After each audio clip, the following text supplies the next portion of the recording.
दिए हुए अवकल समीकरण के लिए दिए हुए प्रतिबंध को संतुष्ट करने वाला विशिष्ट हल ज्ञात कीजिए। 13 x sin स्क्वायर y बटे x ऋण y, यहाँ पर dx धन x गुणा dy बराबर 0 और यहाँ पर y बराबर पाई 4 यदि x बराबर 1। तो हमें इसमें दिए हुए अवकल समीकरण के लिए दिए हुए प्रतिबंध को संतुष्ट करने वाला विशिष्ट हल ज्ञात करना, मतलब हमें इसमें इसकी सहायता से c का मान ज्ञात करना है। तो यहाँ पर हम लिखेंगे दिए है x sin स्क्वायर y बटे x ऋण y, यहाँ पर dx धन x गुणा dy बराबर 0।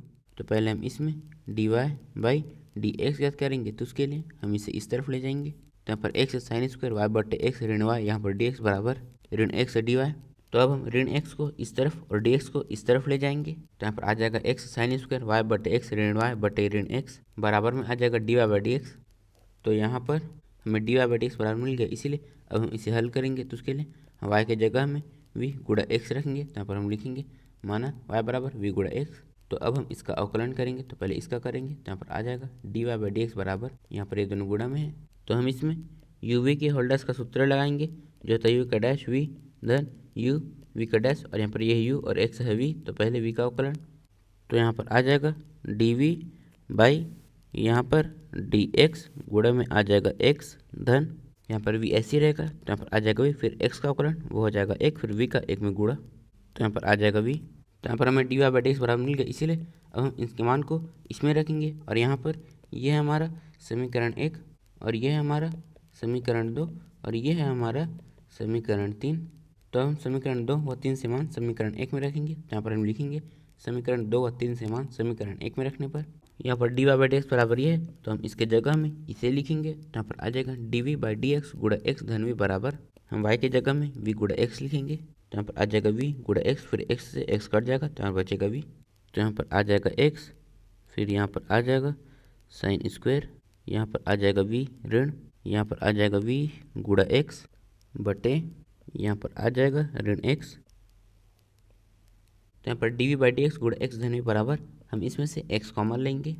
तो यहाँ पर आ जाएगा एक्स, फिर यहाँ पर आ जाएगा साइन स्क्वायर, यहाँ पर वी ऋण यहाँ पर वी बटे यहाँ पर आ जाएगा ऋण एक्स, फिर एक्स से एक्स कट जाएगा, फिर यहाँ पर D V by D X गुणा एक्स धन वी बराबर, यहाँ पर बचा है ऋण तो ये ऋण यहाँ पर आ जाएगा, फिर ऋण का इसके अंदर गुणा करेंगे। तो यहाँ पर आ जाएगा ऋण, यहाँ पर आ जाएगा साइन स्क्वायर, यहाँ पर वी धन यहाँ पर वी, फिर इस वी से ये भी कट जाएगा। तो अब हम इसे इस तरफ और इसे इस तरफ ले जाएंगे। तो यहाँ पर आ जाएगा डी बटे ऋण साइन स्क्वायर वी बराबर डी एक्स बटे एक्स। तो यहाँ पर हमने वी वाले को एक तरफ और एक्स वाले को एक तरफ कर लिया, इसलिए अब हम इनका समाकलन करेंगे। तो यहाँ पर समाकलन, अभी यहाँ पर इसका समाकलन कर थोड़ा मुश्किल है, इसीलिए पहले हम इसे ऊपर ले जाएंगे। यहाँ पर आ जाएगा ऋण, फिर यहाँ पर आ जाएगा कोसेक स्क्वायर वी, फिर यहाँ पर आ जाएगा डी वी बराबर यहाँ पर समाकलन डी एक्स बटे एक्स। तो यहाँ पर हम इसका समाकलन करेंगे। तो यहाँ पर आ जाएगा ऋण कॉट, यहाँ पर आ जाएगा वी, फिर ऋण का इसके अंदर गुणा। तो यहाँ पर आ जाएगा कॉट, यहाँ पर वी बराबर इसका समाकलन, यहाँ पर आ जाएगा लॉग मॉडुलस एक्स धन सी। तो अब हम यहाँ पर वी का मान रखेंगे।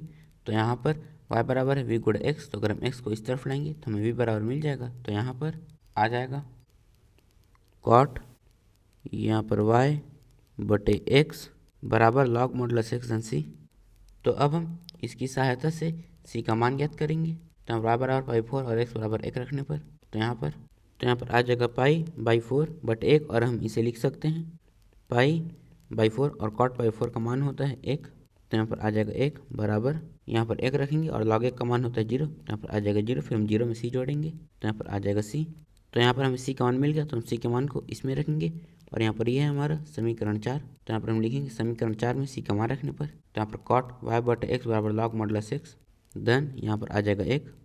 तो यहाँ पर कॉट y बटे एक्स बराबर लॉग मॉडुलस एक्स, हम यहाँ पर 1 को लिख सकते हैं धन यहाँ पर आ जाएगा लॉग मॉडुलस यहाँ पर e, फिर यहाँ पर आ जाएगा कॉट, यहाँ पर आ जाएगा y बटे एक्स बराबर, हम इसमें log M plus log N का सूत्र लगाएंगे, जो होता है लॉग m गुणा n, और यहाँ पर यह m और यह n। तो यहाँ पर आ जाएगा लॉग मॉडुलस e गुणा x। तो यहाँ पर हमारा उत्तर है कॉट y बटे एक्स बराबर लॉग मॉडुलस e गुणा x। 14 D Y by D X ऋण y बटे एक्स धन कोसेक y बटे एक्स बराबर 0, और यहाँ y बराबर 0 यदि x बराबर 1। तो हम इसमें दिए हुए अवकल समीकरण के लिए दिए हुए प्रतिबंध को संतुष्ट करने वाला विशिष्ट हल ज्ञात करना है। मतलब हमें इसमें इसकी सहायता से सी का मान ज्ञात करना है। तो यहाँ पर हम लिखेंगे दिया है dy बाई डी एक्स ऋण वाई बट एक्स धन कोसेक वाई बट एक्स बराबर 0। तो हम इसमें dy बाई डी एक्स ज्ञात करेंगे, तो उसके लिए हम इसे इस तरफ ले जाएंगे। तो यहाँ पर dy बाई डी एक्स बराबर, तो जब ये इस तरफ आएगा तो ये धन हो जाएगा और ये ऋण हो जाएगा। तो यहाँ पर आ जाएगा वाई बट एक्स ऋण कोसेक वाई बट एक्स। तो यहाँ पर हमें dy बाई डी एक्स बराबर मिल गया, इसलिए अब हम इसे हल करेंगे। तो उसके लिए हम y के जगह में v गुणा x रखेंगे। यहाँ पर हम लिखेंगे माना y बराबर v गुणा x। तो अब हम इसका अवकलन करेंगे, तो पहले इसका करेंगे। तो यहाँ पर आ जाएगा dy बाई डी एक्स बराबर, यहाँ पर ये दोनों गुणा में है, तो हम इसमें u v के होल डैश का सूत्र लगाएंगे, जो होता है u का डैश v धन u v का डैश, और यहाँ पर यह u और x है v, तो पहले v का अवकलन। तो यहाँ पर आ जाएगा dv बाई, यहाँ पर आ जाएगा dx गुणा में आ जाएगा x धन, यहाँ पर v ऐसे ही रहेगा, फिर x का अवकलन वो हो जाएगा 1, फिर v का 1 में गुणा। तो यहाँ पर आ जाएगा v। तो यहाँ पर हमें dy बाई डी एक्स बराबर मिल गया, इसीलिए हम इनके मान को इसमें रखेंगे। और यहाँ पर ये है हमारा समीकरण 1, ये है हमारा समीकरण 2 और ये है हमारा समीकरण 3। तो यहाँ पर हम समीकरण 2 और 3 समान समीकरण 1 में रखेंगे। यहाँ पर हम लिखेंगे समीकरण 2 और 3 समान समीकरण 1 में रखने पर, तो यहाँ पर dy बाई डी एक्स बराबर ये है, तो हम इसके जगह में इसे लिखेंगे। तो यहाँ पर आ जाएगा dv बाई डी एक्स गुणा x धन v बराबर, हम y के जगह में v गुणा x लिखेंगे। तो यहाँ पर आ जाएगा v गुणा x, फिर x से x कट जाएगा, तो यहाँ पर बचेगा v। इसी तरह से यहाँ पर आ जाएगा v गुणा x, फिर x से x कट जाएगा, तो यहाँ पर भी v बचेगा। तो यहाँ पर आ जाएगा v ऋण, यहाँ पर आ जाएगा कोसेक, यहाँ पर v, फिर इससे ये कट जाएगा। तो अब हम इसे इस तरफ और इसे इस तरफ ले जाएंगे। तो यहाँ पर आ जाएगा ऋण डी बटे कोसेक v बराबर, यहाँ पर डी एक्स बटे एक्स। तो यहाँ पर हमने v वाले को एक तरफ और x वाले को एक तरफ कर लिया, इसीलिए अब हम इनका समाकलन करेंगे। लेकिन यहाँ पर अभी इसका समाकलन करना थोड़ा मुश्किल है, इसीलिए पहले हम इसे ऊपर ले जाएंगे। तो यहाँ पर ऋण समाकलन, यहाँ पर आ जाएगा साइन, यहाँ पर v, फिर यहाँ पर आ जाएगा डी वी बराबर समाकलन डी एक्स बटे एक्स। तो यहाँ पर हम इसका समाकलन करेंगे। तो यहाँ पर आ जाएगा ऋण कॉस, यहाँ पर भी फिर ऋण का इसके अंदर गुणा। तो यहाँ पर आ जाएगा कॉस v बराबर इसका समाकलन, यहाँ पर आ जाएगा लॉग मॉडुलस x धन c। तो अब हम यहाँ पर v का मान रखेंगे। तो यहाँ पर y बराबर है v गुणा x, तो अगर हम x को इस तरफ लाएंगे तो हमें v बराबर मिल जाएगा। तो यहाँ पर आ जाएगा कॉस, यहाँ पर y बटे x बराबर लॉग मॉडुलस x धन c। तो अब हम इसकी सहायता से c का मान ज्ञात करेंगे। तो यहाँ पर हम लिखेंगे y बराबर 0 और x बराबर 1 रखने पर, तो यहाँ पर आ जाएगा 0 बटे 1 और हम 0 में 1 का भाग देंगे, तो यहाँ पर आ जाएगा 0 और cos 0 का मान होता है 1। तो यहाँ पर आ जाएगा 1 बराबर, हम यहाँ पर 1 रखेंगे और log 1 का मान होता है 0। तो यहाँ पर क्या आ जाएगा 0, फिर हम 0 में c जोड़ेंगे, तो यहाँ पर आ जाएगा c। तो यहाँ पर c का मान आया है 1। तो यहाँ पर हमें c का मान मिल गया, तो हम c के मान को इसमें रखेंगे। और यहाँ पर यह है हमारा समीकरण 4। तो यहाँ पर हम लिखेंगे समीकरण 4 में c का मान रखने पर, तो यहाँ पर आ जाएगा कॉस y बट x बराबर लॉग मॉडुलस x धन, यहाँ पर c का मान है 1, तो यहाँ पर आ जाएगा 1। फिर यहाँ पर कॉस y बट x बराबर लॉग मॉडुलस x धन, हम यहाँ पर 1 को लिख सकते हैं लॉग, यहाँ पर आ जाएगा मॉडुलस e। तो यहाँ पर कॉस y बट x बराबर, हम इसमें log m plus log n का सूत्र लगाएंगे, जो होता है लॉग m गुणा n, और यहाँ पर ये है m और ये है n। तो यहाँ पर आ जाएगा लॉग मॉडुलस e गुणा x। तो यहाँ पर हमारा हल है कॉस y बट x बराबर लॉग मॉडुलस e गुणा x 15 2x वाई धन y वर्ग ऋण 2x वर्ग D Y by D X बराबर 0, और यहाँ पर y बराबर 2 यदि x बराबर 1।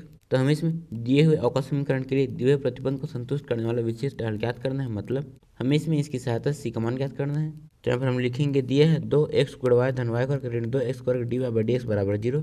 तो हम इसमें D Y by D X बराबर ज्ञात करेंगे, तो उसके लिए पहले हम इसे इस तरफ ले जाएंगे। तो यहाँ पर आ जाएगा 2x गुणा वाई धन y वर्ग बराबर 2x वर्ग D Y by D X. तो अब हम इसे इस तरफ ले जाएंगे। तो यहाँ पर आ जाएगा 2x गुणा वाई धन y वर्ग बटे 2x वर्ग बराबर D Y by D X. फिर यहाँ पर D Y by D X बराबर, हम इसे इन दोनों के हर में अलग अलग लिखेंगे। तो पहले इसके हर में लिखेंगे, तो यहाँ पर 2 से 2 कट जाएगा और x से ये कट जाएगा, तो बचेगा y बटे x।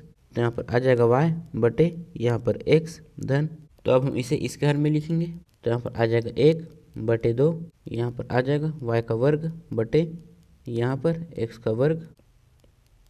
तो यहाँ पर, तो अब हम इसे हल करेंगे, तो उसके लिए हम y की जगह में v गुणा x रखेंगे। तो यहाँ पर हम लिखेंगे माना y बराबर v गुणा x। तो अब हम इसका अवकलन करेंगे, तो पहले इसका करेंगे। तो यहाँ पर आ जाएगा D Y by D X बराबर, यहाँ पर ये दोनों गुणा में है, तो हम इसमें u v के होल डैश का सूत्र लगाएंगे, जो होता है u का डैश v धन u v का डैश, और यहाँ पर ये है u और x है v, तो पहले v का अवकलन, तो यहाँ पर आ जाएगा dv बाई यहाँ पर आ जाएगा dx गुणा x धन यहाँ पर v ऐसी रहेगा, फिर x का अवकलन वो हो जाएगा 1, फिर v का 1 में गुणा, तो यहाँ पर आ जाएगा v।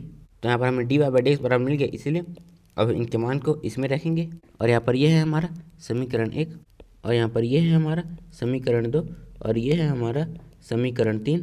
तो हम समीकरण 2 और 3 से मान समीकरण 1 में रखेंगे, तो यहाँ पर हम लिखेंगे समीकरण 2 और 3 से मान समीकरण 1 में रखने पर, तो यहाँ पर dy बाई dx बराबर ये है, तो हम इसके जगह में इसे लिखेंगे, तो यहाँ पर आ जाएगा dv बाई dx गुणा x धन v बराबर, हम y के जगह में v गुणा x रखेंगे, तो यहाँ पर आ जाएगा v गुणा x, फिर x से x कट जाएगा तो यहाँ पर बचेगा v, तो यहाँ पर आ जाएगा v धन हम यहाँ पर रखेंगे, तो यहाँ पर आ जाएगा v का वर्ग गुणा में x का वर्ग, फिर x का वर्ग से x का वर्ग कट जाएगा तो यहाँ पर बचेगा v का वर्ग, तो यहाँ पर आ जाएगा v का वर्ग, फिर हम इसका इसमें गुणा करेंगे, तो यहाँ पर आ जाएगा v का वर्ग बटे 2, फिर इससे ये कट जाएगा, तो अब हम इसे इस तरफ लाएंगे और इसे इस तरफ ले जाएंगे, तो जब ये इस तरफ आएगा तो ये पलट जाएगा, तो यहाँ पर आ जाएगा 2 बटे v का वर्ग dv बराबर यहाँ पर dx बटे x, तो यहाँ पर हमने v वाले को एक तरफ और x वाले को एक तरफ कर लिया, इसलिए अब इनका समाकलन करेंगे, लेकिन उससे पहले हम इसे सरल बनाएंगे, तो उसके लिए हम इसे ऊपर ले जाएंगे, और यहाँ पर 2 कांस्टेंट है तो ये बाहर आ जाएगा, तो यहाँ पर आ जाएगा 2 समाकलन, यहाँ पर आ जाएगा v की घात ऋण 2, फिर यहाँ पर आ जाएगा dv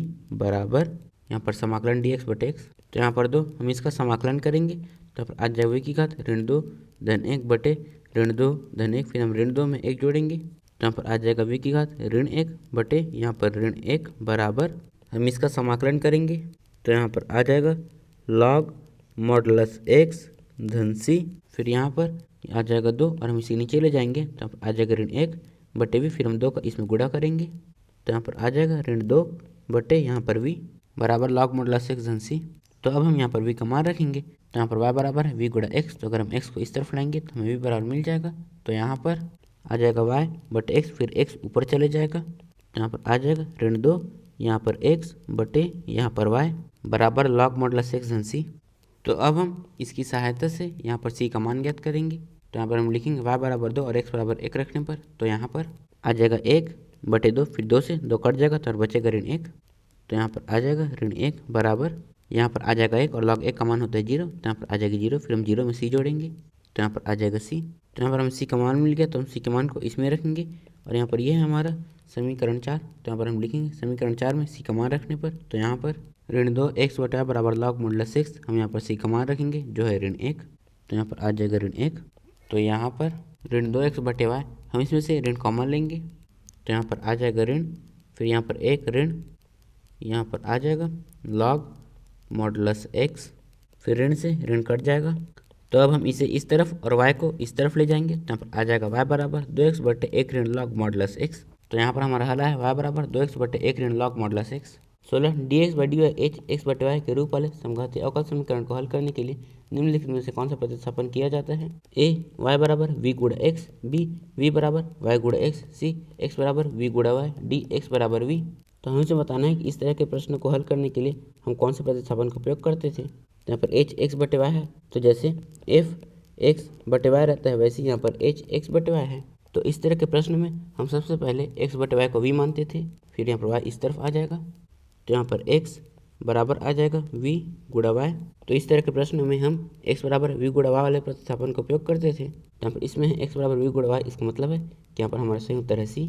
17 निम्नलिखित में से कौन सा समघातीय अवकल समीकरण है? तो हमें से बताना है कि इनमें से कौन सा समघातीय अवकल समीकरण है। तो किसी भी अवकल समीकरण को समघातीय अवकल समीकरण होने के लिए उसमें x और y की घात बराबर होनी चाहिए। तो यहाँ पर हम देखते हैं कि इनमें से किस में x और y की घात बराबर है। तो यहाँ पर x का घात है 1 और यहाँ पर y का घात है 1, और यहाँ पर ना तो x है और ना ही y है, इसका मतलब है कि यहाँ पर घात 0 है।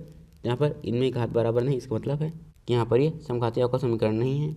फिर यहाँ पर घात है 1 और यहाँ पर घात है 1, फिर हम इनका गुणा करेंगे तो यहाँ पर घात जुड़ जाएगा, तो यहाँ पर घात आ जाएगा 2 और यहाँ पर घात है 3, इसका मतलब है यहाँ पर ये भी समघातीय अवकल समीकरण नहीं है। फिर यहाँ पर घात है 3 और यहाँ पर घात है 2, यहाँ पर भी घात बराबर नहीं है, इसका मतलब है कि यहाँ पर ये भी समघातीय अवकल समीकरण नहीं है। फिर यहाँ पर y का घात है 2, यहाँ पर x का घात है 2, हम इनका गुणा करेंगे तो यहाँ पर घात 2 आ जाएगा। फिर यहाँ पर भी y का घात है 2, तो फिर इन सभी में घात समान है, इसका मतलब है कि यहाँ पर ये समघातीय अवकल समीकरण है। इसका मतलब है कि यहाँ पर हमारा सही उत्तर है डी।